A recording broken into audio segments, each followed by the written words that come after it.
Recording in progress. Good evening, everybody. We are here at the Stow Select Board meeting. It's Tuesday, September 28th. With me is Megan Bergman-Michael, Courtney Fisher, Zach Burns, and unfortunately Jim Salvi is not feeling well and won't be with us tonight. And I'm Ellen Sturgis. First thing we have is public input. Do we have anybody either in the room or on the screen? Not online. Okay. A couple things from my side. One, I just want to update people. We had a lovely visit with Mark and Mocha last meeting, doing the four wheels, four legs, four hunger project. And if people haven't been keeping up with them, they're going to be in Worcester this Sunday. So if you want to find them, the website is forhunger.org. That's easy. They're also on Facebook with the longer name, but it's been fun to watch them move along, so I encourage you to check that out. Mention to the select board members, if you're going on vacation, make sure you let Denise know it's on her calendar, so we know if we have to special meetings schedules, Sure. that she knows who's around.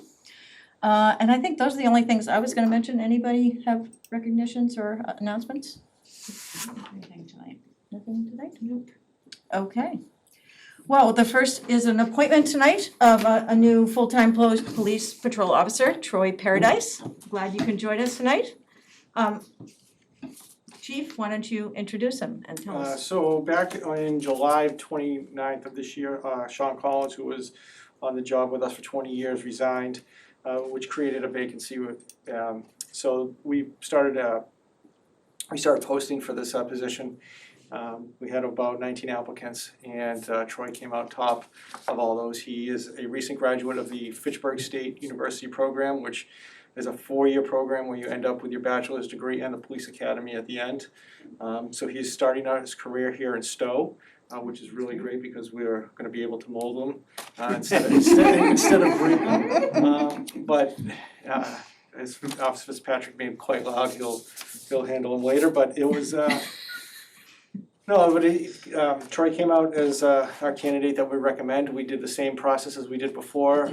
This time we had to go with an academy trained individual based on the fact that Officer Murphy, who you guys promoted months ago, is going to the academy in December. So that will leave us an individual short while he's gone. But Troy will be working, hopefully done with his field training by then. That would be the goal. So he has completed his background, his physical and his psychological, which we're still waiting for those results. But he's our top choice that I present to you guys tonight.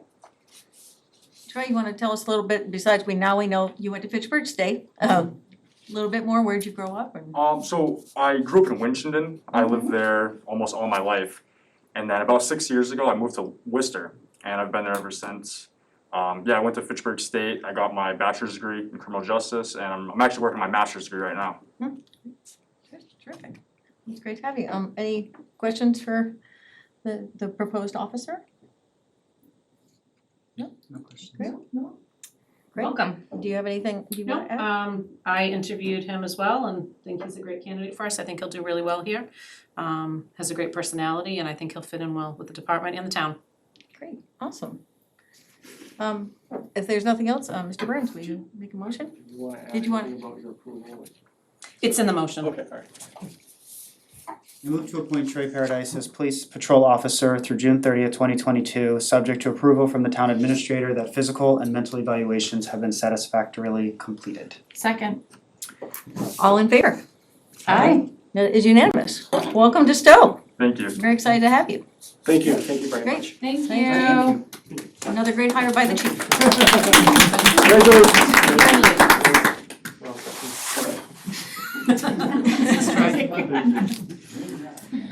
Next on the agenda is a rep from the Collings Foundation to talk about the battle for the Airfield coming up on October 9th and 10th. Is Hunter on? Good evening, thank you for your time. We supplied to you a little background on the World War II reenactment weekend, which we've been conducting since 2007 at the Collings Foundation. Very much unchanged as it has been in the previous years, with the exception of the entrance road from Hudson is now up and running We used it, I believe, 2 years ago. Last year, there was no World War II reenactment.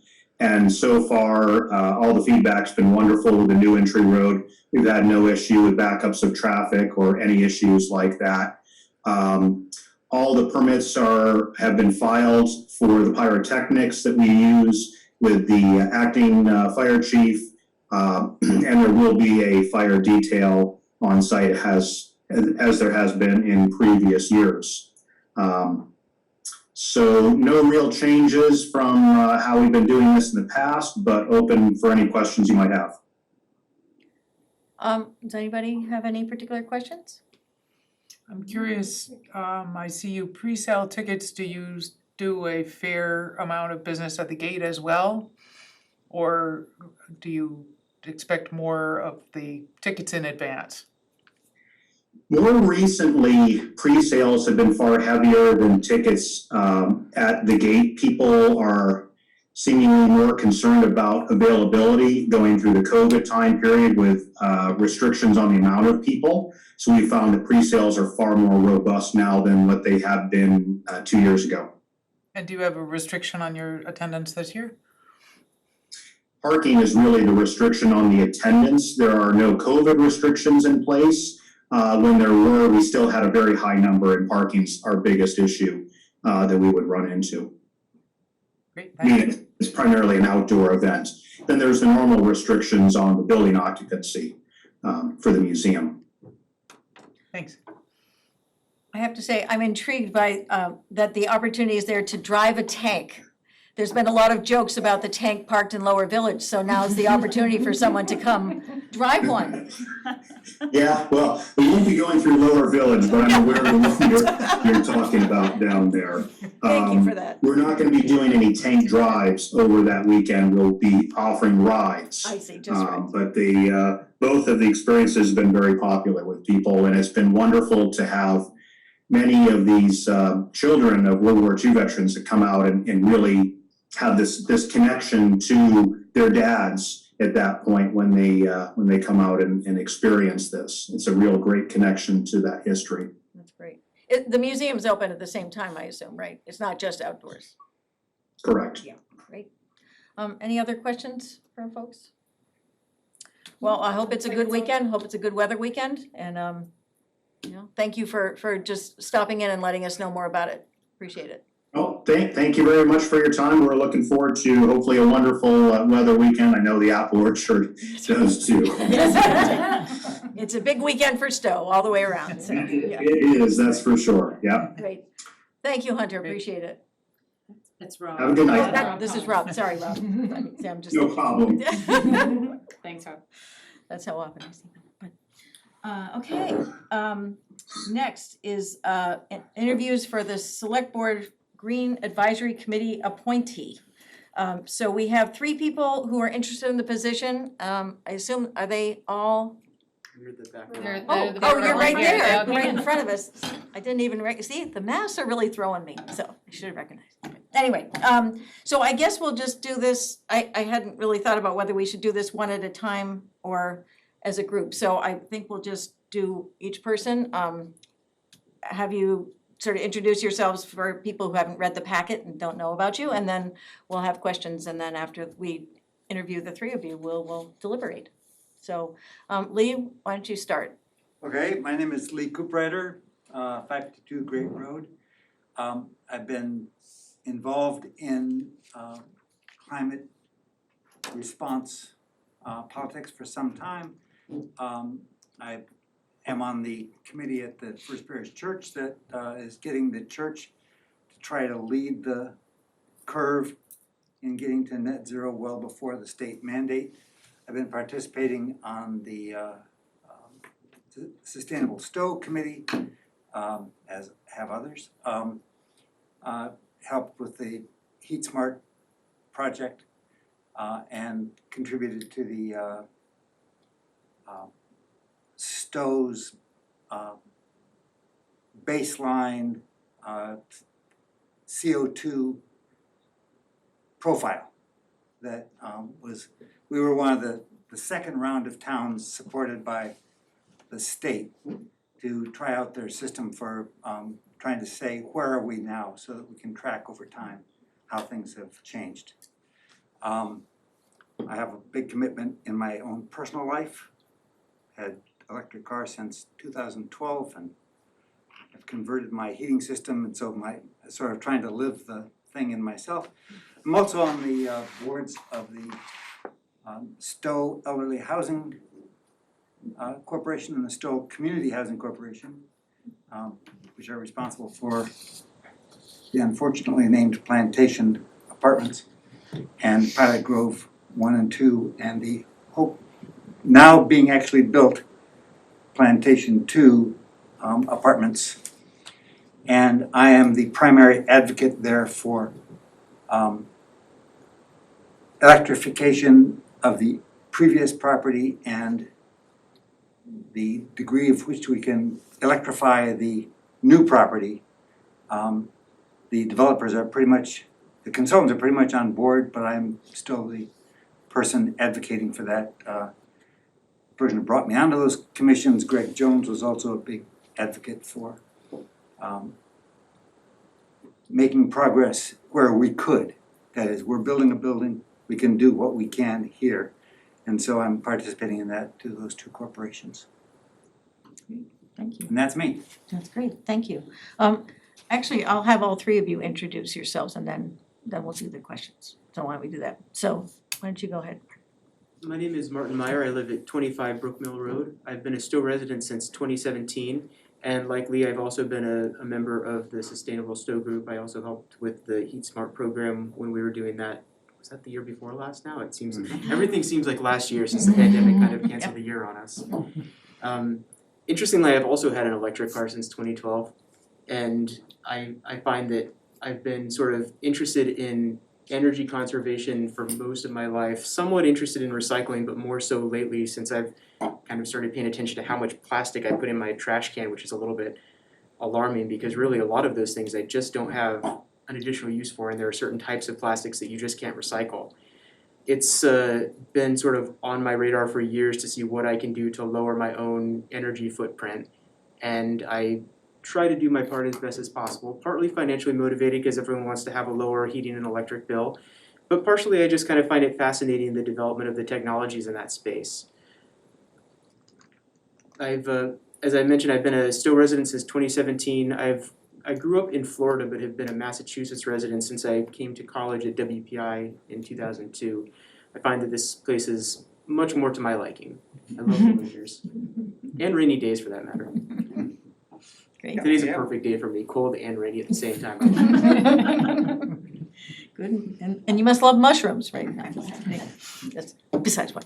Carol. Hi, I'm Carol Lynn. I live at 30 Orchard Drive in Stow, over in the Villages community. I have been both on the steering committee at 350 Mass and have been a member of 350 Mass for 6 or 7 years. I'm a member of Sustainable Stow, and as a member of Sustainable Stow, I was on the core team for the Heat Smart program, and I developed the whole marketing plan for Heat Smart for us and Hudson for our application for Mass CC, and then I also monitored and coordinated the marketing plan as we moved forward with the project.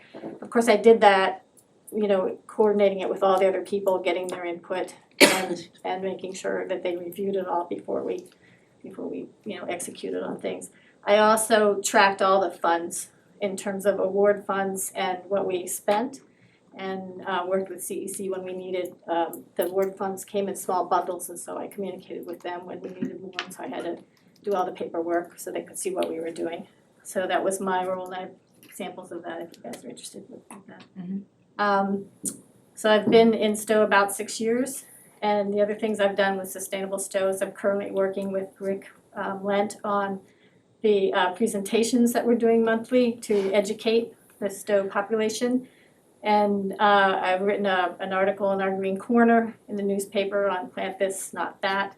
And right now climate is one of my big passions. My kids a few years back told me that they were concerned about bringing kids into this world because of climate change. And I knew I had to try to make a difference. Great, Thank you. I just, before we start asking questions, just to be clear, so there's a bunch of people who've already been appointed to the committee, as you all know, and the select board has a seat on it, and we discussed at our last meeting that we would, since there were other people who wanted to be on the committee, that we would like to consider that as an option to appoint one of you to be our representative. That adds a little bit of work to that representation, because that means that we're gonna be asking you to report back to us on some regular basis rather than us having someone at the meeting, so. So let's start with questions. Well, we'll start back with Lee. I guess, Lee, my first question is just, do you have like a academic background that ties into this interest, or is it just? Nope, my PhD's in computer science, and that's what I did for my career. This is purely the thing I need to be doing as a citizen. Yeah, great, thanks. Questions for Lee? I would just like to ask each one of them, why do you want to be on the committee? And how do you feel about representing us as a board rather than necessarily being on there as a sort of resident at large, which is a slightly different position? I leave it to you to. Yeah. Sure, well, we'll start with Lee and then Okay, that way. it's an interesting question, because I haven't, the at-large positions are also interesting to me, and so being a representative to the board just means being tied in more closely to the town government, and I've been involved with some town committees over the years, but not a lot of direct communication with, say, the select board, so that would be an interesting feature. Not the primary reason I was thinking of doing it, but an interesting side effect of doing it that way. Well, and then the first part of the question was just on being on the committee generally. Your interest in specific, I guess, is that? Yeah, why do you want to be on the committee? What do you think you can sort of do on the committee? Well, it's continuing this, since we're having an official committee now, this is where the action is going to be for getting the town to move forward. Getting this town to be one of the forefront towns, I think, is a really wonderful goal. There are towns that are out ahead of us, Newton and Brookline and Cambridge have made things happen that we're still falling behind, and we're in a different sociological setting, but I think that we can be a small town that shows the way for other small towns in Massachusetts to get behind the state's program to get us to net zero by 2050. And that's what we can do. We can't solve the world's problems.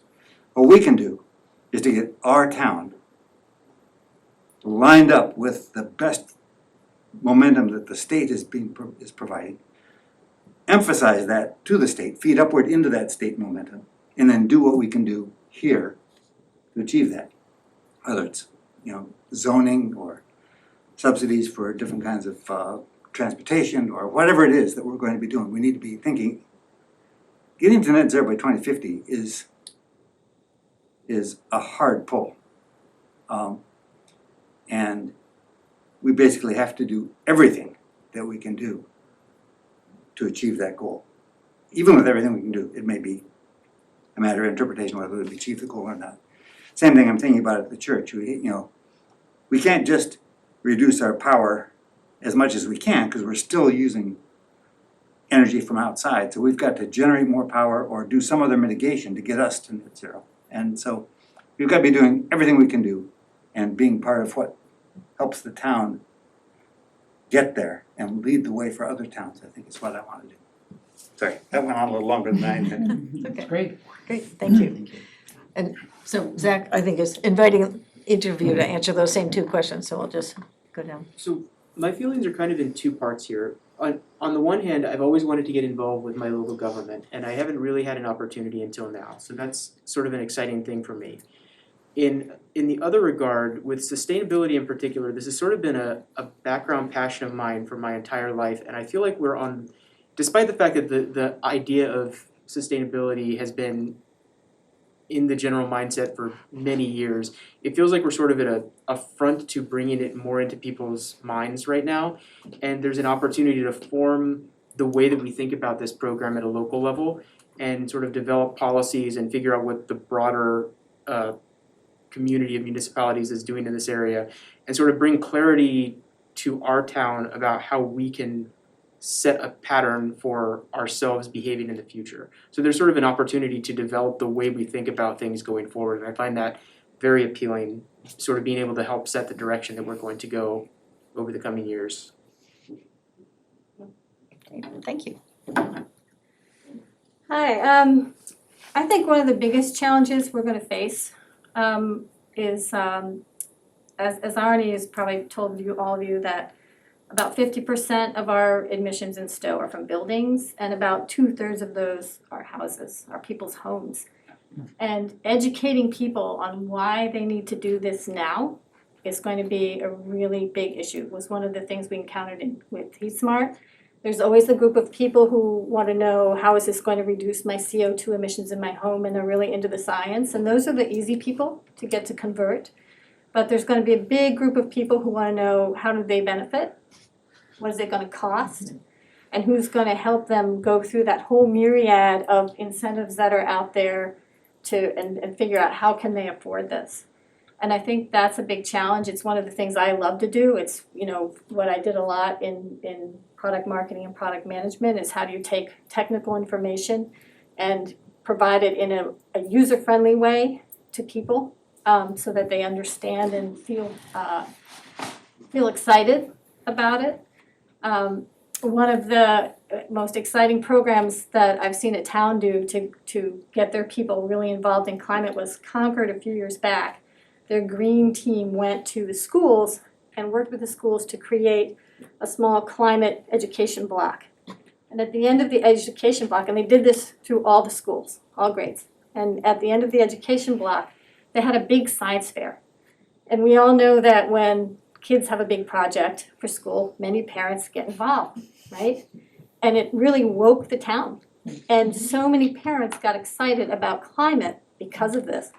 And the science fair was apparently just an enormous success. People were talking about it years later. I heard about it from someone 3 years after that it happened, and they were just so excited about it. So I think there's things like that this committee can explore in terms of we really need to get everybody in Stow interested in this and excited about it and knowing that it's something we have to do. And I think this is one way we can meet that challenge. And that's one way that I could help participate in this. And in terms of how do I feel about reporting to the board, I'm used to reporting to executive staffs. So, it's fine for me. Other questions? I had a question for Carol. Could you explain a little bit more what you did with 350 Mass 350 Metro Mass? West? Yeah. So, I first was asked to join the 350 Metro West planning team, and that was a team of about 8 people. And there were 2 people who sort of ran the meetings. And then one of the people who was running the meetings asked me if I would be an alternate on the steering committee. So the 2 people who run the meetings are on the steering committee. So I started out as an alternate, and I said, should I just show up when people are sick? And she said, no, I want you there the whole time. So I actually was on the steering committee, went to all the big group meetings when everybody from Massachusetts came together. They sent me to a big education thing. Then the person, Sabina, who asked me to join, she stepped up to the executive staff, and she asked me if I would now become one of the key persons running the Metro West group. Okay. But that was right around when I met with Arnie and Sharon and started with the Sustainable Stow stuff, and I really wanted to put more time here into the town I lived in. And so I opted not to do that. So they brought in another person, the guy who's now Paul Shorb from Lincoln, who's doing the planning for Metro West. And I said, we really don't need, all the other areas don't have 3 people in the steering committee. It makes sense, Paul, you go, I'll step out. And so that's how that worked. Because I really wanted to spend more time helping out Stow, the town I live in. So I have a question just in there, so my understanding from Sharon is that Sustainable Stow will continue. So I guess, you know, since you've all been involved in Sustainable Stow, what do you see as the difference and why this versus sustainable, well, maybe you'll do both, but let's just say for you know, being on this committee versus being on Sustainable Stow, how do you see the difference? In terms of the impact? The other order this time? or- Sure, Carol, you go first. Okay. I would probably continue on both. I think Sustainable Stow's probably, what I would really love to work on is the climate action plan. That was one of the reasons I initially applied. And I originally thought the climate action plan was going to be sort of a sub-project that the committee was going to have people participate on it. And but I want to stay on Sustainable Stow because I think some of the things we're doing are very valuable. I think what we're doing with the monthly presentations and the green corner that we started, I think that's a great educational outlet to help people get involved with climate. We're actually seeing the number of people who are watching the presentations and are now watching. We had over, like, I think Rick said it was 129 people that go on the Stow TV to watch the last presentation, the recording. So we're building up an audience, and I think that's important. I think it'll be interesting because in the past, Sustainable Stow has been sort of project-oriented, and it's going to be an interesting transition for the group because I think the climate action plan is going to be a huge project, and maybe at some point, you know, the town will decide to funnel out some of those projects to residents in town.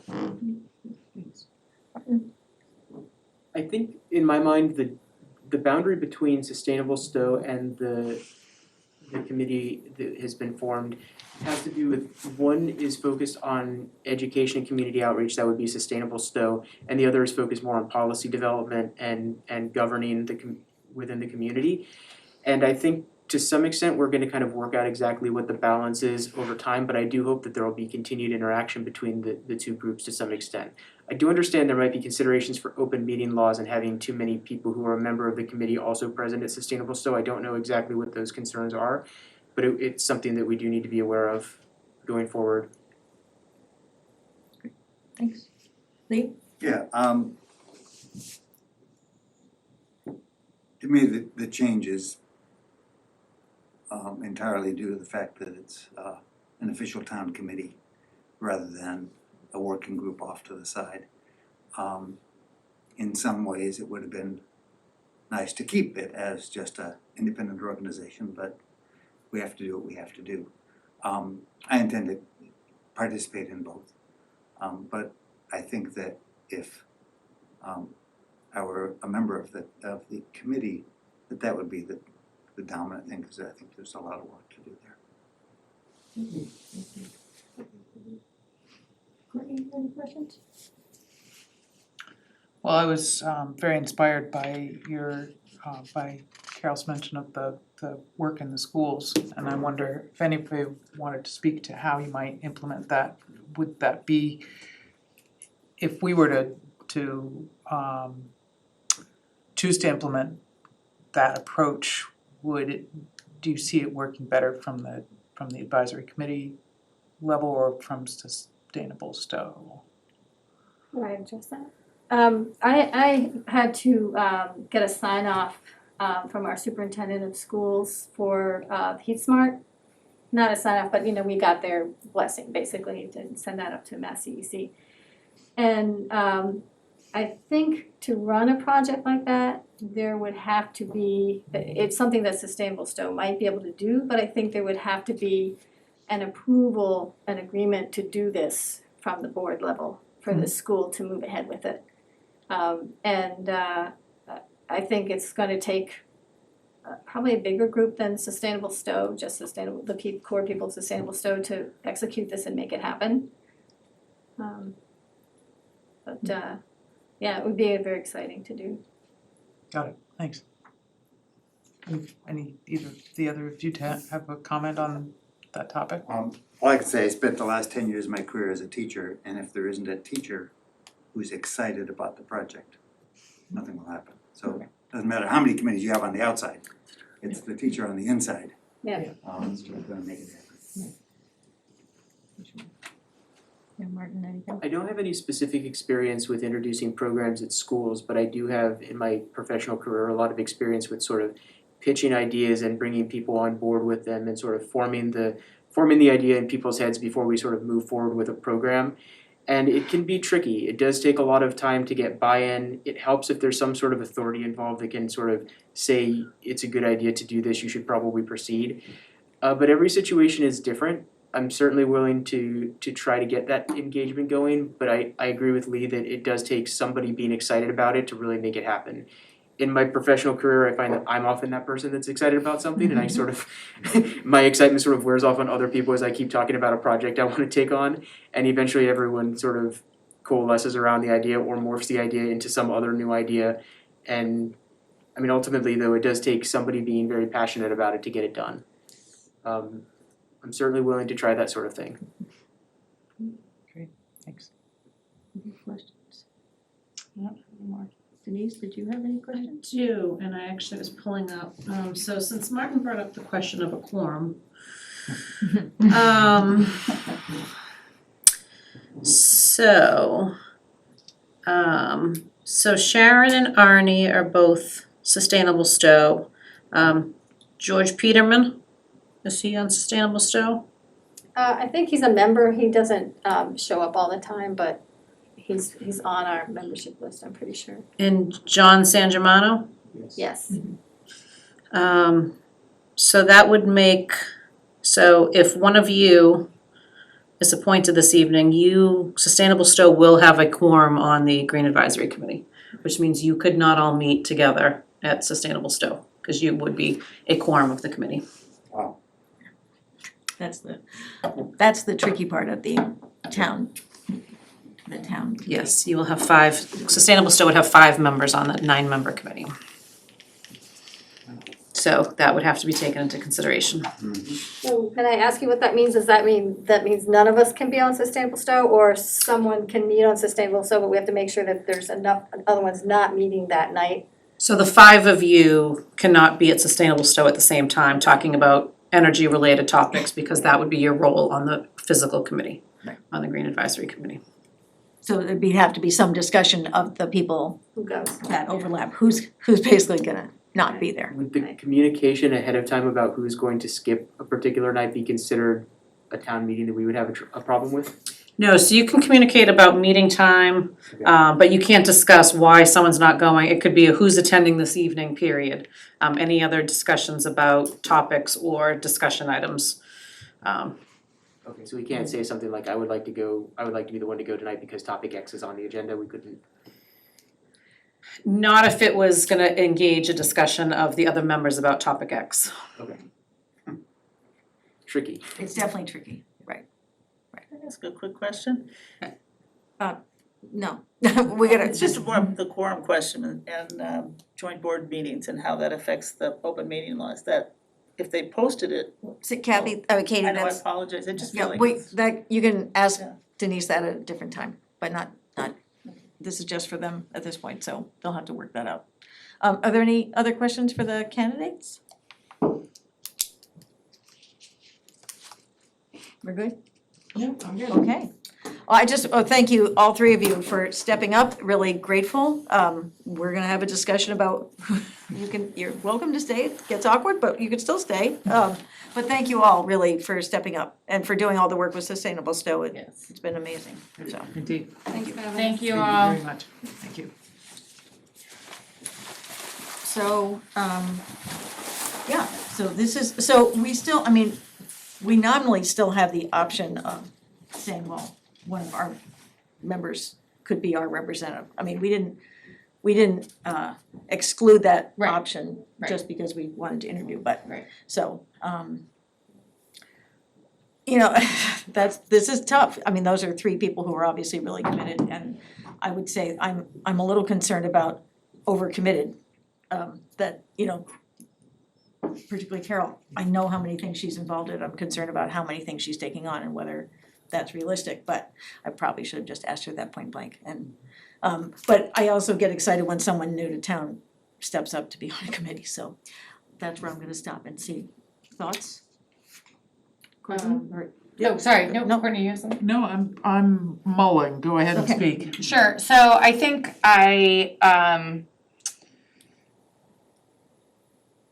so first thing is, I do think between the three candidates, we do have one candidate that I feel like could handle the at-large member, that I would feel comfortable, at least one member that I would feel comfortable taking over our role. So I don't think that we need to, my own personal Yeah. opinion, I don't think we need to appoint any of us to that board. Having said that, I did like Carol, I liked the fact that I had a resume to go back to and sort of look at things that she had done. I also feel like she's got some of the planning and the reporting experience that I feel like we would be looking for as a board. And so I think for me, that's sort of where I'm leaning at the moment. If we just needed to throw a name out there, that's where I'm leaning. It's a good place to start. Okay. Good. I was thinking a little bit about the makeup of the committee and whose voice will be strong on the committee, you know, just like, I mean, as much as I don't know everybody that's been appointed so far, but I know a few of those people, and so I was sort of thinking a little bit about what strengths that we just saw would complement or not. The existing committee. I personally liked Lee and Carol. They both felt strong in different ways. I did like Carol's reporting. I was sort of thinking, okay, you know, somebody has to take minutes, and that's not exactly it, but she just felt like she had that, like there was no problem somehow there. Not to wish that on her. I felt like Lee and Carol really had very different strengths. Like Carol was, I felt like three candidates each expressed things, well, Lee and Martin in abstract ways slightly more than Carol. I felt like Carol was very present and easy to understand in a way, which is great. I also felt like Lee has just got this long-standing, you know, depth behind him. So those are my thoughts. Those are my leanings. Great, thank you. Mr. Burns. I think we have three candidates that are each strong in their own ways. But I do agree that I have some leanings based on, I think, expertise and based on the second question that I was really asking, which is to be our representative. As I've expressed to you all before, of sort of how I really view a representative as really trying to represent, you know, us and what we would like to be done. And so, you know, Lee I thought was fantastic. I could really see somebody who thinks and mulls over things. You could see him, just his brain was ticking as he was thinking about the questions while waiting. And I think he also has a connection with, you know, through the Stow Elderly Housing Corporation and some others that are actually, you know, quite important to make sure that we're thinking about as we're navigating this. I thought Martin was incredibly strong. Oh, and Lee also said that he gets passionate about it. I saw passion come out in that answer, and I really liked seeing that. Martin, you know, sort of started to express something similar, which was his excitement. You know, obviously newer to Stow, you know, youngish, you know, just sort of a different, you know, makeup as we're starting to think about, as you were saying, sort of starting to weigh how we could maybe build a committee and a representative. And then Carol, her background, you know, frankly, just it impressed me the most of all of them. One, because she has a history of reporting to executive committees, and I think that's incredibly important because I think that that takes time to learn how to do and time to understand how to incorporate in a multiple member body trying to express its opinion through 5 different statements that will have like 30% overlap in what you're really trying to do with the committee and asking when you need to vote or support or something and that just takes experience, and so I like that. But also she mentioned things that really mattered to me. She mentioned costs. She mentioned the climate action plan. She was the only one that actually mentioned the climate action plan, and to me, as I've expressed, that is number one, we need to get that together. And the third thing is the ability to translate technical knowledge to a user-friendly way, and that marketing could actually be very important as we think about implementation of the climate action plan, which for me is always the hang-up in energy and climate. I do understand, Madam Chair, your statement about being overcommitted. I also started to see a lot of that same thing, and I do get worried about that as well. But I just heard a lot of themes in her talk that I think matches a lot of what I think we've talked about on this on our board about how we want to move this climate action plan and this green advisory committee forward. And so I think that she most closely sort of hit on a lot of the topics we had already discussed, and I think we would be moving forward faster with that. And the last thing I wanted to say was, I agree. My concern is the quorum issue. I think we're going to have to work closely to handle that. But it is one where, again, we have the expertise in town. I think we should use it and try to really lead here of having residents sit on these committees where we can have work being done by folks like this. And so, I would like to say I'd like to move forward with a resident, and I would like to move forward with Carol if we're going to choose a resident. So this is interesting, just when you guys were talking, I actually, I'm changing my mind, because I think I'm concerned about the representation, that, it did strike me, that was the first thing I wrote down about Lee, was that he's on the plantation board on the, I always get the initials wrong, SCHC board, that representing seniors, representing those particular housing projects, is really critical in terms of, what some big housing, when we talk about how much of its town housing is impacting this, so that actually makes a big difference for me.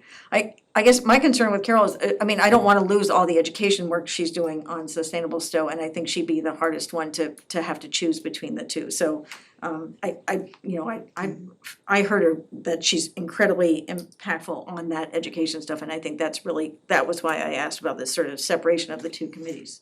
I think that's gonna be hard for all of them, but and then again, Martin representing the newer resident in Stow, which I don't see on this committee currently, when someone had asked who the current list is, I don't know that there's that many new residents, so it sort of changed my thinking about this. Denise, some thoughts you might have? No, if the question came up on whether Sustainable Stow could post a meeting, yes, but that was not their intention. Their intention is not to have posted meetings or fall under the open meeting law. They wanted to stay completely autonomous, so that they could sort of meet ad hoc. They could have these frank discussions amongst themselves and then go out and do sort of their outreach. So that's the concern. So the concern I have is the quorum issue, and but we'd have to meet with the committee and explain that up front, that they couldn't participate in those roles, and maybe they do alternate, or maybe one of them decides to step down from Sustainable Stow, and then they will not have a quorum issue, but as it stands, they would have the majority of the board participating. I think, I liked all of the members. I do think that, I think Lee had a different understanding of his role. I think he was really looking for the at-large position, not necessarily to represent the board. I think that changed a little bit when you asked about, representing the board. It clearly wasn't his ideal situation. I do like the sort of newer resident perspective, but someone that's clearly passionate about it in Martin. I think he would bring an interesting perspective. Again, looking at the makeup of the committee currently, as you said, there's really no newer, younger residents on there. I think that brings a nice perspective. But again, I do like Carol. I think she had great ideas. I think she clearly is a champion for green energy and would have that strong voice at the table and not be shy to some of these perhaps louder voices that she could certainly keep up and contribute healthily to the conversations. So I would agree with what you're all saying, that I do think Carol seems to be the best fit for current, I mean, they certainly could appoint at-large members, or I do agree with what Carol said, that I think the intention is that the committee will start and they will need help. They will need groups or people to volunteer to take portions on and do some research and report back. So I think there's opportunities for both Martin and Lee to step up and help if they wanted to contribute as well. Okay, well, it sounds like we've come to a consensus, I'm comfortable with that. Great. Would you like to make a motion? Carol Lynn. Yes. Thought I heard Carol Lee because of Lee, so my mind is Lee Lynn. I move to appoint Carol Lynn as Select Board Member of the Green Advisory Committee for a term expiring June 30th, 2022, and subject to annual appointment thereafter. Further, I move to designate the members of the Green Advisory Committee as Special Municipal Employees pursuant to Mass General Law, Chapters 268A. Members must be registered voters of Stow and agree to comply with state ethics and open meeting law requirements. Second. Any other discussion? All in favor? Aye. All right, great. Thank you again to Lee and Martin as well for stepping up. Appreciate it. Thank you all. All Yes. great. Yes, and thank you, Carol, particularly. So we'll be talking to you. Okay, so town clerk, look at that, she's right up there on the screen. Maybe she'll turn her camera on, we can even see her. But to discuss the re-precincting, is that really a word? I think she's probably Re-precincting? coming upstairs. Oh, she's coming upstairs. All right, well, we'll. I hear someone running. Probably Lynn. So we'll introduce this is when the town census or the national federal census comes in, so does the town clerk. So that I don't have to introduce anything, I can just say, oh, the town clerk's here to talk about a word that I don't think exists called precincting. I don't think that's a verb, but in any case, you can tell us what it's all about. We have a nice pretty new map, Very nice. and it's the same precinct lines as 2010, but it's called re-precincting, and that came from the Elections Division Legal Department. Okay. But It's a you word might now. argue with them, I'm not gonna argue with them. Merriam-Webster's gonna adopt it. Yeah, so in 2010, it was red and blue, and now it's green and purple, my favorite colors. Very nice. And what I wanted to let you know is precinct 1 is the purple, Great. and that's because town building is in precinct 1. Uh-huh. Even though we vote in precinct 2, and all our precincts are located in one location. Yeah. So I can remember where. Because I always have to ask Linda where I am. No, I said I'm gonna keep this at home because I always have to ask We're gonna what. we're gonna have which it precinct you're online. in. Right. We're gonna have it online, and we have it at the polls. And the precinct dividing line is basically Great Road until you get to Minister's Pond, which is east of us. And then it follows Potash Brook, Elizabeth Brook to the Assabet River. You just have to find Know your natural folks. boundaries. All right, there we go. So those are the things. And so what so I'm presenting you, I provided some legal descriptions. I actually have the correct header on there now. It's the 2020 re-precincting legal boundary based on that plan. So just to confirm, nothing in the verbiage changed. Nothing in the verbiage, just just the date at the top. the date at the top. Perfect. Okay.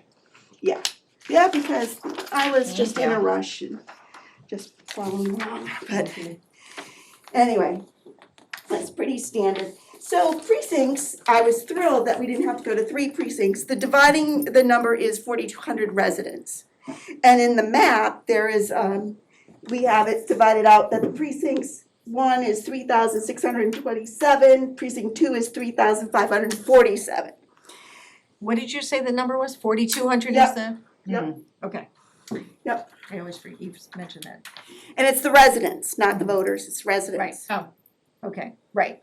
And we're still under, So we're still around 7,100 residents, rough, give or take. And that's, even under the federal census, the population, they came up with 7,174, which is right around the number I had.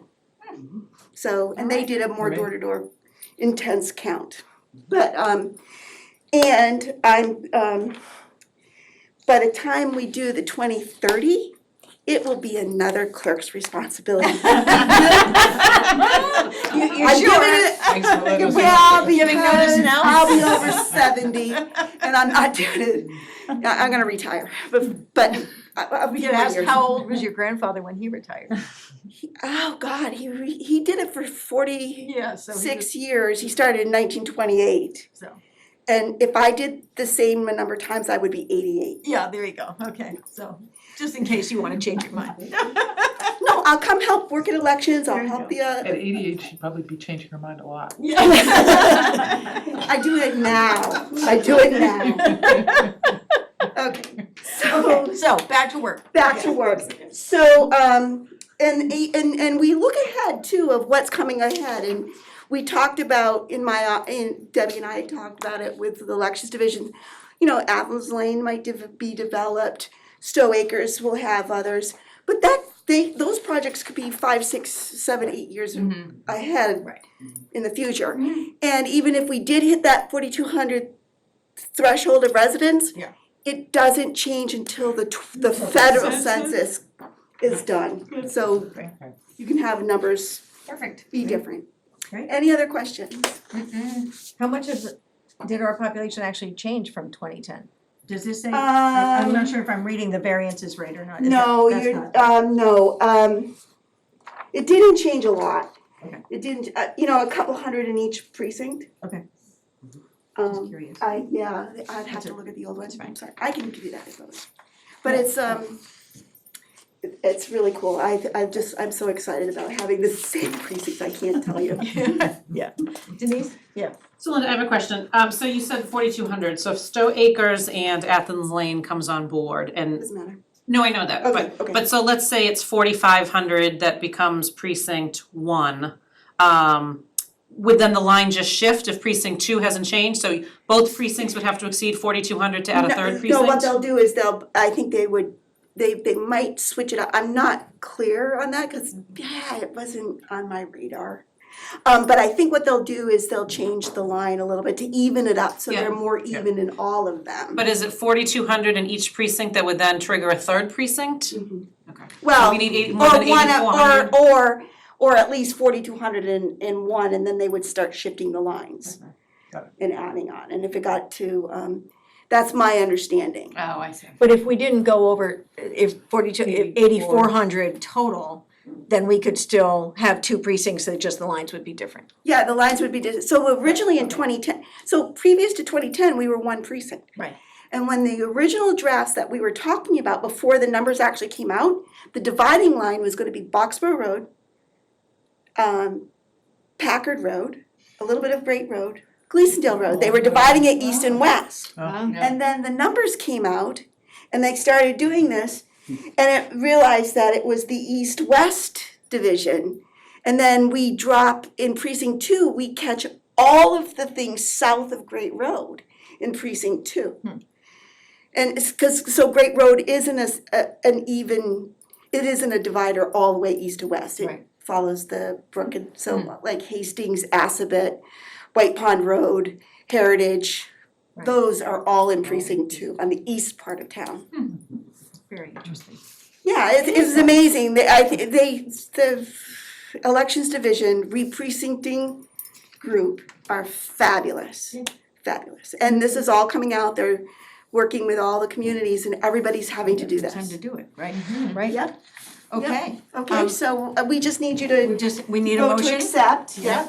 and then you all have to sign. All right, Mr. Burns. Thank you. I move to accept the precinct maps for Stow as presented at the September 28, 2021 meeting. Second. All in favor? Aye. Sorry. That is unanimous. Thank you, Linda. And Thank you. we will. And then you'll sign that when you're ready, and then I'll get that done up in this. I'm a sign only. Oh wait, does Jim have to, Jim sign? And No. and if you guys have any other Majority. questions, No. just let me know. And you said you're gonna post this? Yeah, it'll be online, I'll put all the So people stuff can on. Google it. Yeah, and like they know, It's cool. it hasn't changed. All right, great. Well, thank you for doing it, and Thank you. we'll be seeing you at town meeting. Gee, what day is that again? March 30th with voter registration on the 20th deadline, so I think they're talking special time. Oh, we're talking about meeting. special town meeting, sorry. October 30th. October Yeah, 30th? October 30th. Is And what did I say? You said March You said 30th. March. Jesus. We're working her too hard, okay. She's changing her mind already. Thank you. Thank you. Bye. Okay, look at this, we are just flying through this agenda, which I've now Hooray. piled in the bottom here. Hey, you know what, we said we were gonna move your report up, I know. but next time we'll remember to do that. Well, I didn't wanna just move it myself. Yeah, I so know, right, I know. Yes, cause I actually have a very exciting report Okay, tonight, so. well, so briefly on strategic planning, the only thing, one of the things Wait. that, You skipped skipped an actual plows. item. oh, I'm sorry, I forgot. I knew I was gonna forget, see, I'm too anxious to get out of here, okay, yes, vote for per diem and temporary highway department for plow season. Yes, I would like to amend this, and I think there's probably a motion to say, in general, I would like, I mean, this is something that's in the charter, we will change it eventually, but I think that we should just authorize the town administrator to appoint any temporary and per diem staff for the highway department, period. Not just the plow season. I mean, plow season's critical, because we need to make sure that if he's short on plows and there's someone coming up, she can just do it, but I think there is no purpose to bringing any of these temporary and per diem staff to us for approval. And I'm just wondering, before we make any motions, how do people feel about that? It's one of the. I'm in 100% agreement with you. I'm just trying to think of how that could go wrong. Not Oh. because I'm but I'm just, I mean, that's one of the things Well, you I do, think- is like, I okay, think we're with gonna Denise, I gonna think- change this, Yes, right, not that think Denise this is one- likely to go rogue on us, but that's right, Well, I think she's in charge of the Somebody budget. right. Yeah. And I think that that could be she limited could go by- rogue Yeah. and and just, but I don't see that I happening. don't see that happening. I can also see we have a fail-safe with like other things. And We it, can and handle it so. seems extremely time consuming for us to have Yeah. to review people that we don't know anything about, and we're taking Denise's Word word for it jobs that anyway. we don't even need, So, yeah. Mr. Burns. May I just ask a question Yes. about how to make this motion happen, which is, would through June 30th, 2022 work, and then we can do this as like an annual thing? Cause for me, Sure, that way we just we're trying to Yeah. set it up as just our standard annual calendar when appointments come up. Or do we have a different calendar timeline for generally annual things For with appointments. you, Denise? no, most of them are at the end We of haven't the, set one, right? It's the generally appointments June 30th. usually are annual, I mean, in general, June 30. Correct. June 30. Correct. I mean, the temporary staff, it really depends, but Right. yes, I mean, they could happen anytime, so I think that's fine. I think think that- anything to, help move the highway department forward when they're short-staffed or need to fill someone's position quickly. Right. Obviously, it's just temporary per diem, we're not hiring permanent employees, we're not hiring benefit eligible employees, so I Well, and you're obviously gonna work with Steve. Like, he's not gonna be like, I need 10 people that are just gonna sit around for nothing. Dolores is gonna work with Steve. Oh, well, fantastic. Even better, Yes. that's right. Yes, we're not just gonna go crazy and hire a Right, bunch of temporary right, employees. Yeah, right. So that would be the thing that could go wrong. Thank you. Okay, so Mr. Burns, would you like to make a motion? I move to authorize the town administrator to appoint any temporary and per diem staff for the highway department through June 30th, 2022. Second, All in favor? aye. Aye. Great. And I will put a plug in for the Charter Review Committee is one of the many committees looking for volunteers. Requires a letter to our town moderator, but there are many things that are either outdated or just need some corrections after 30-some, no, it hasn't been quite that long, I don't think, since we did a charter review. Well, it might have been, but it's been quite a long time. So if people are interested and have questions, I think you could probably call the select board's office and talk to whoever is answering the phone. So, okay, now, strategic planning. The only thing I was gonna add tonight was just that Denise and I had a brief conversation about the sort of, the notebook that has been getting, that who's been putting, Joyce. Joyce has been putting together, of all the policies that she can find, some of which are totally irrelevant now, some of them are just out of date and need updating. So I think at some point we'll see that list and have a general conversation about policies that we have in place that we might wanna vote to, say are no longer valid. So, was there anything else on people's minds in terms of, I mean, that we did approve Denise's goals last time, and that sort of leads to our work plan. So I think we can start having more of that conversation maybe at the next meeting. Anything else? Okay, Can I ask a calendaring question? Yes. December 7th, that week was when we were thinking about our strategy meeting again, Yes. just to make sure. right. Yeah, and the first half was gonna be with capital planning and finance, and then the second half would be us. Right, okay. Yes, that's still on the calendar, right. Okay, hey, town administrator's report, I hear it's really exciting. We have a lot tonight. All right. We have a lot of good stuff. That's good, Okay, we're ready. so some of the basics. Special town meeting warrant closes on Monday, October 4th at the close of business. So just a reminder for anyone who has articles for the special town meeting warrant, you need to get them to me next week. I've only received 2 so far and none of what has been discussed, so people need to get me those articles. We wanted to keep it short. Yes, But- I still think we'll be under 10 articles, but I have not received the ones that we are waiting on. The Board of Health Flu Clinic is scheduled for Saturday, October 16th at Pompo. Information was posted today in a formal press release about how to make an appointment. You can go on our website, you can go on Facebook or Twitter and sign up. It gives you some differences between the flu and COVID to watch out for, so some good information on that. The Library Building Committee is seeking feedback on the planned renovation and or expansion of the library. Feedback boards and surveys are at the library and around town. Additionally, information can be found on our website. Just submit feedback electronically. Responses will be accepted until October 4th. I strongly encourage folks to get involved.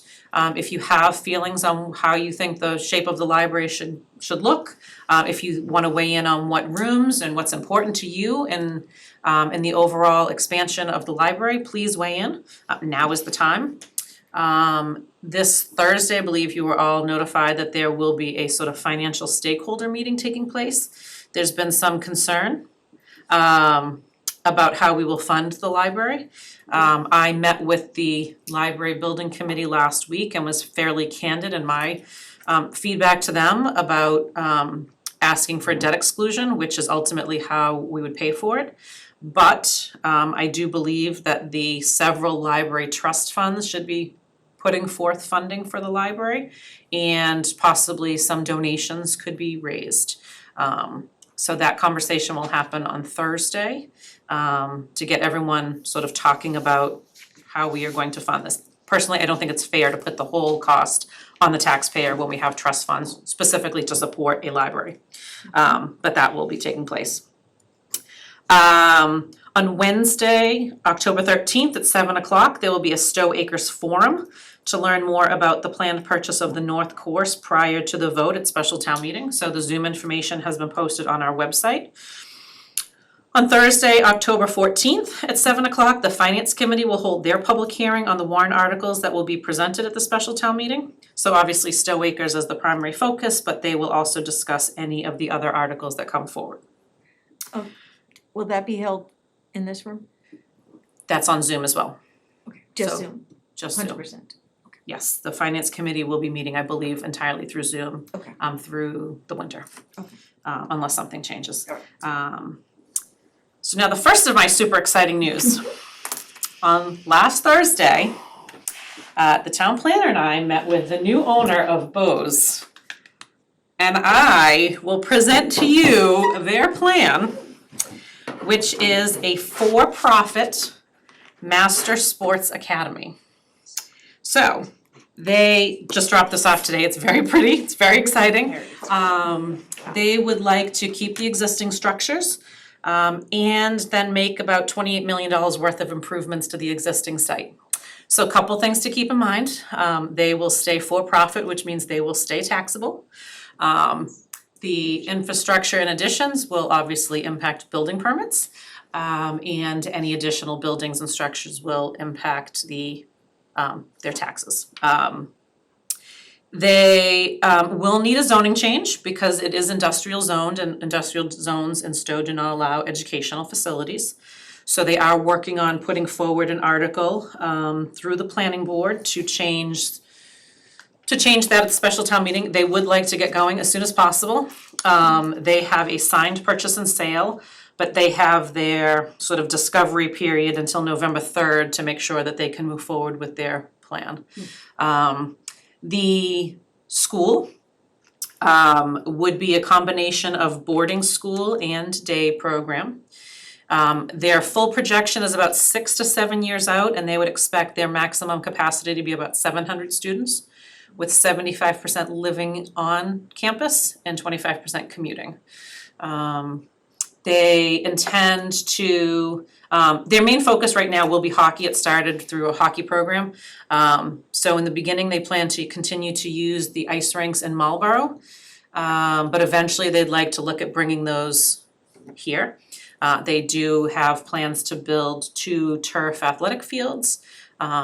We've talked about adding some walking trails because the abutting property contains some trails. We've talked about the possibility of utilizing and entering into some type of agreements about community park. We've talked to them about making improvements to the Hudson Road, Great Road intersection. They seem to be all about making this work and to the benefit of both, obviously, them and Stow. The planning board approved a special permit years ago for Bose to fully build out the property. They plan to stay within the parameters of the existing special permit. Maybe not in looks, but in square footage and building wise. So the main building, they plan to keep the first floor, the cafeteria and classrooms, and then make the upper floors dorms. And then the other buildings would use for dorms if needed. They do plan to build a field house at some point. The school would be grades 6 through 12 with boarding starting at grade 8. They are partners with a school that is currently operating in Florida, IME, I think it is. Many of the investors of that school are investing in this program. It would be the only school like it in the Northeast, and one of the only schools in the north part of the country. Their focus, like as I said, will be hockey.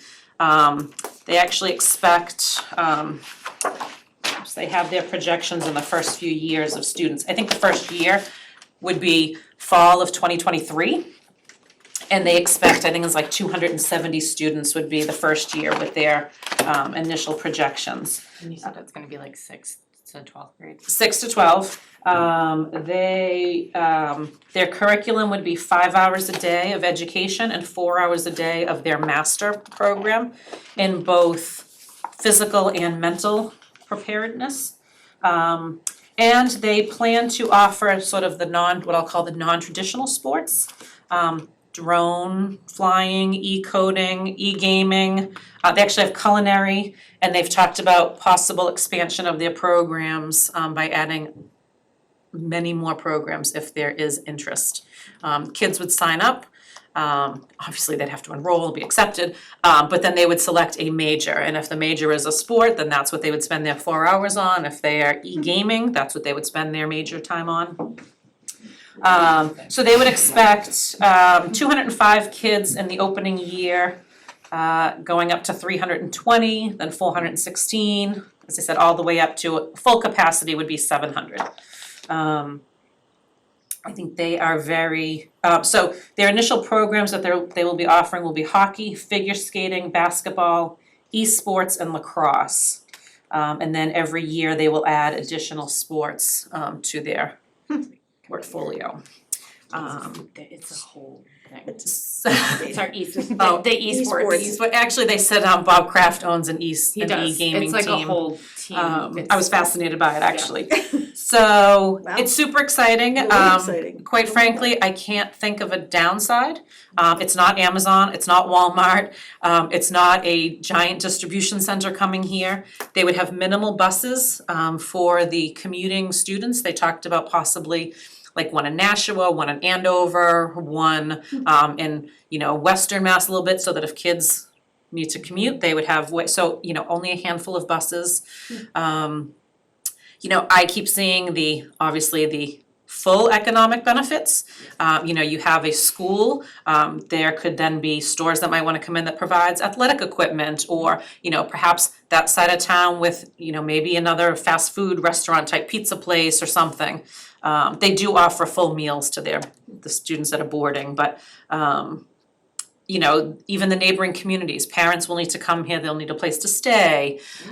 They eventually plan to offer golf and would like to work with one of the courses in town. So I think, quite frankly, I think the opportunities are endless. And so I am hopeful that the zoning change that would be required is just minimal. We met with council, and them and their council. The belief is we will just need to change the table of use to be not permitted to special permit for educational in an industrial zone. We've spoken to them about completing a development agreement similar to what we're doing with Stow Acres, so that if people vote for the change, there's some guarantee that this is what's gonna happen, so that they're not just voting for a change without knowing what will take place there. Jesse was bringing it up to the planning board this evening at their meeting so that they are aware of it. Right now, I believe it will not make their public hearing that they have scheduled for 2 weeks. So I think they will be holding a public hearing on this specifically the week of the special town meeting. I think they've targeted the 26th, but the only requirement is they have to have a public hearing before actual town meeting. So again, I think it's super exciting. We just heard about it at the end of the week and they just dropped this off to me today. I'm gonna try and get a PDF version so you can see all the specifics, but I think it's I think it's just fantastic. They plan to call it the Masters Academy. And I tried to get them to add at Stow at the end of it, but they didn't really like that idea too much, but Starts sounding like a senior development or something. People call it that anyway. yeah, exactly. But they seemed great, the two guys that they're brothers and they, went to college at I think BC, and hockey's been sort of their life, and now they wanna take this venture. Yeah, so it's fantastic, it's super exciting. Hopefully we will continue working with them and have between this and Stow Acres would be really exciting things happening in town over the next few years, so. A lot. I will keep you posted on that, but I couldn't wait to tell you guys. And then lastly, this week, possibly tomorrow, you will see a press release on how we are celebrating Breast Cancer Awareness Month for October. Couple things to know, that on Thursday, October 14th, it's also October 14th. At 7 p.m., the library is hosting a Zoom with Sarah Thomas, an ultra marathon swimmer, who holds the current world record for the longest continuous unassisted swim. She will be speaking about her cancer and her determination to reach her goals. It's very inspirational. The town will be giving employees ribbons and bracelets to wear all month should they choose to recognize the month. We will be designating sort of October 14th as Wear Pink Day. This is pretty exciting, we are going to establish what I will call awareness and support trees in front of the town building.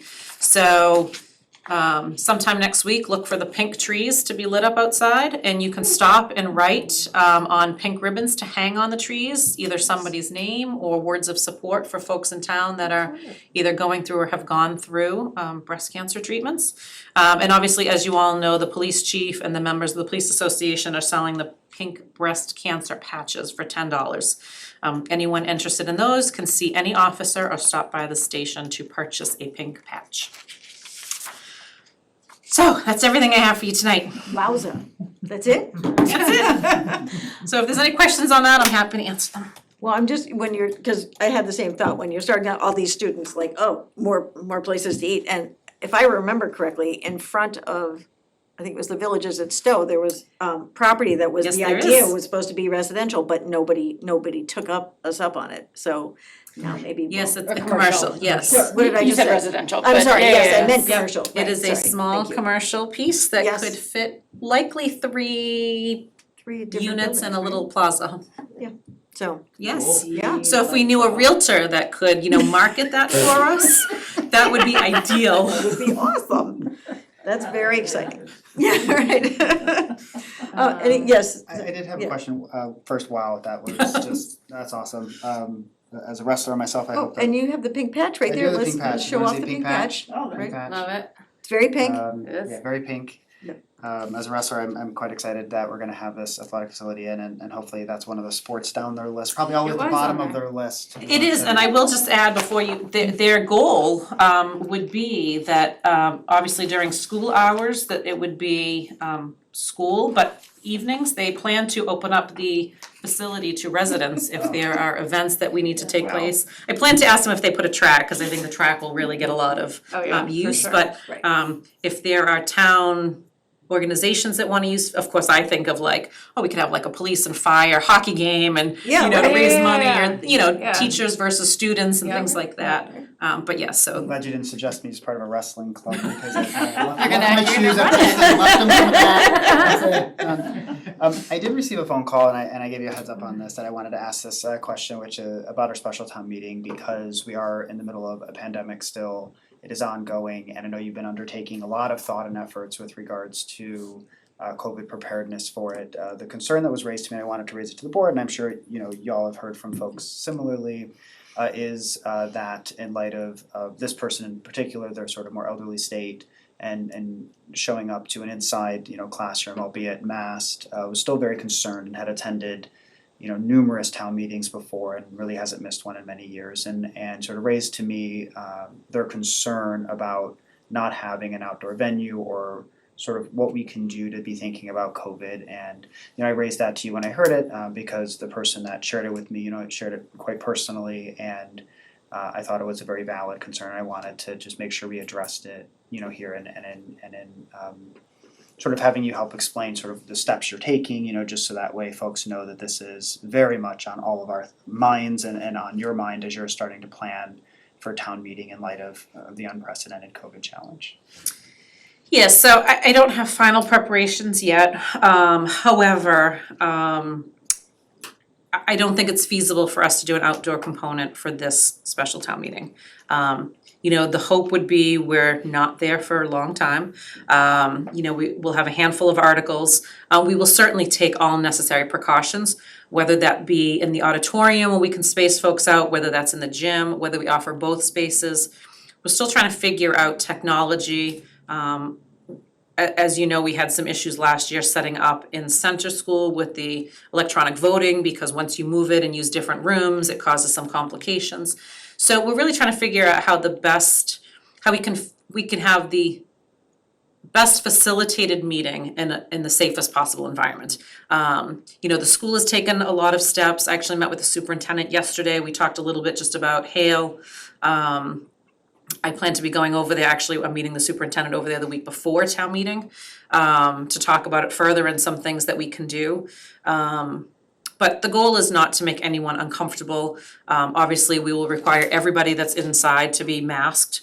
I do think either space, whether we do just the gymnasium, which is obviously much more open, we do have the bleachers to contend with versus chairs in the auditorium, which may be a little more difficult for folks to climb up and down bleachers. So those are the things we're still working on. But I do understand the concerns. I think the concerns are very valid, but I would urge that if folks want to participate, they should feel safe coming to any type of meeting that we're holding, because we will be making sure that safety, is our top priority and really is paramount to getting folks there to vote and participate in the process while still feeling reassured that they're, staying safe and not either adding to or contracting any virus. So I can certainly touch upon it probably better at our next meeting, because we're still trying to figure out logistically how the best way to plan it is. Yeah. And if I may say one more thing, and to reach out to you directly and feel comfortable reaching out to you directly to express their concerns, especially with this, so that way you can hear directly from them, because you are in the midst of planning it, and they should feel comfortable doing that. And it's not public record if they email you directly and express their concern to you, where if they, write the select board email address, it technically is part of correspondence. So wanted to sort of reassure folks that they can reach out to you if they do have these concerns, especially on this logistics and planning of this with COVID, that they should feel comfortable doing so and not, necessarily feel like they have to go through one of us to try to reach you, that Oh, no, it is absolutely. a COVID concern they should do. I do wanna just clarify, so it is public record, if they Sorry, reach not- out to me, It's but not it's not part of your packet, yes. And I mean, I heard it from a bunch of people as well, which we already talked about as well. So I mean, I think, cause I actually asked the town clerk as I was coming in about the gymnasium, just because it's higher ceilings if nothing else. It's got much better ventilation than the auditorium, and she said the number of seats are actually not that great, but I'd say, well, we get volunteers and we figure out where the chairs come from. We do, we could fit a lot of chairs in there if we needed to. Right, I think the problem though, or one of the problems would be is the, I'm getting texts about hockey players living in town.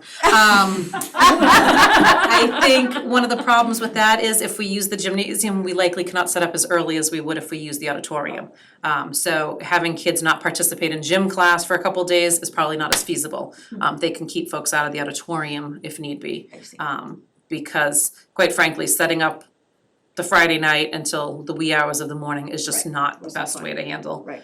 setting up for any town meeting. So hopefully we can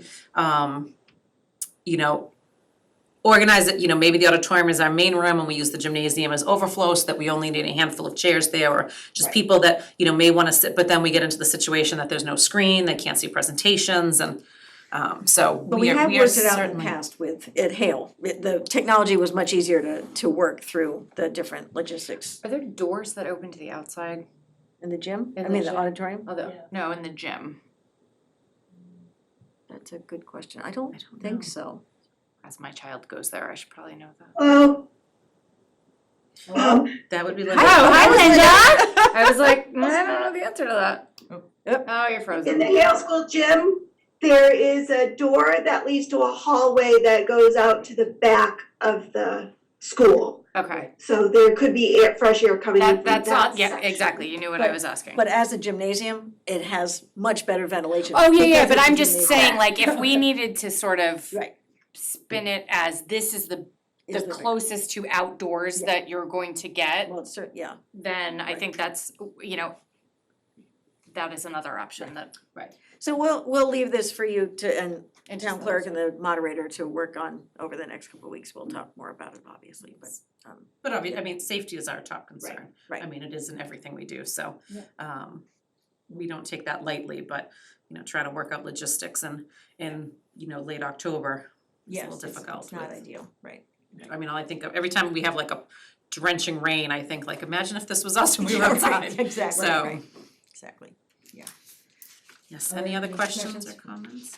I think there was nothing else on my, I meant to say this in the announcements, I don't know what you need to add to it, but there was a bunch of questions on social media about the assessors, because they started hitting the road this week and they're around their annual reviews, and people were calling the state instead of calling our town assessors. So I just suggest to people, I don't know if you had heard from anybody, but people don't understand that it's an annual event, that part of the town, they don't do everybody in town, they do 1/5 or whatever, but they do it every 5 years. So if you have questions, call our assessors, don't call the state, call our assessors, cause they can tell you who's out there and who shouldn't be out there.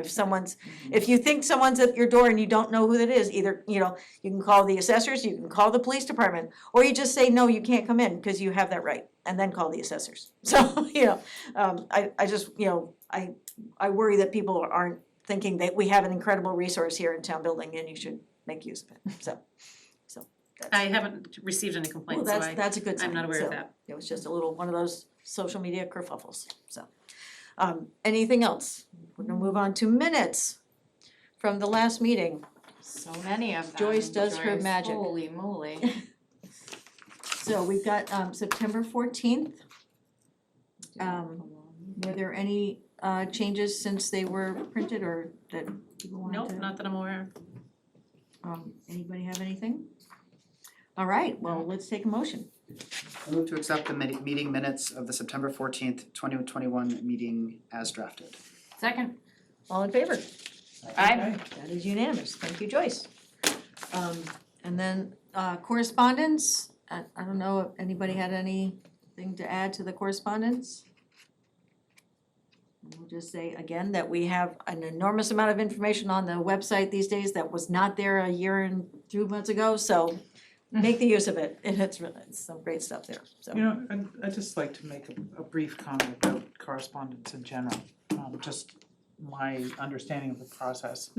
That, that when someone communicates with our office, that is included in the packet for us to read in a timely fashion. If it comes in after the packet's been compiled, then we have a folder here that we get to see when that's available for us to view anytime in the building or on the night of the meeting. So we generally, I believe, all of us pretty much read all of the stuff that comes to the office that is pertinent, and occasionally we get a list, and there were these things that, you know, if you wanna see them, you can ask to review those. So that we're aware of letters and conversations that are sort of ongoing. And when we have it on our agenda, my sense is that the reason for that is in case we would like to have an item be an agenda item in the future. If we feel that there's a substantive conversation to be had on the topic that's is the purview of this board, that's in our jurisdiction, so to speak. And so that's, I just wanted to clarify, that's what I think we're doing with, when we say end correspondence. What is that? I agree with that. I'm just saying that for anybody that Yes. might be watching. No, thank you, that's helpful. Yeah, great, Excellent. okay, any other business? With that, I will take, Motion to adjourn. Second. all in Third. favor? Aye. 8:25, I'm very Nice proud of all job. of you. finally. Recording stopped.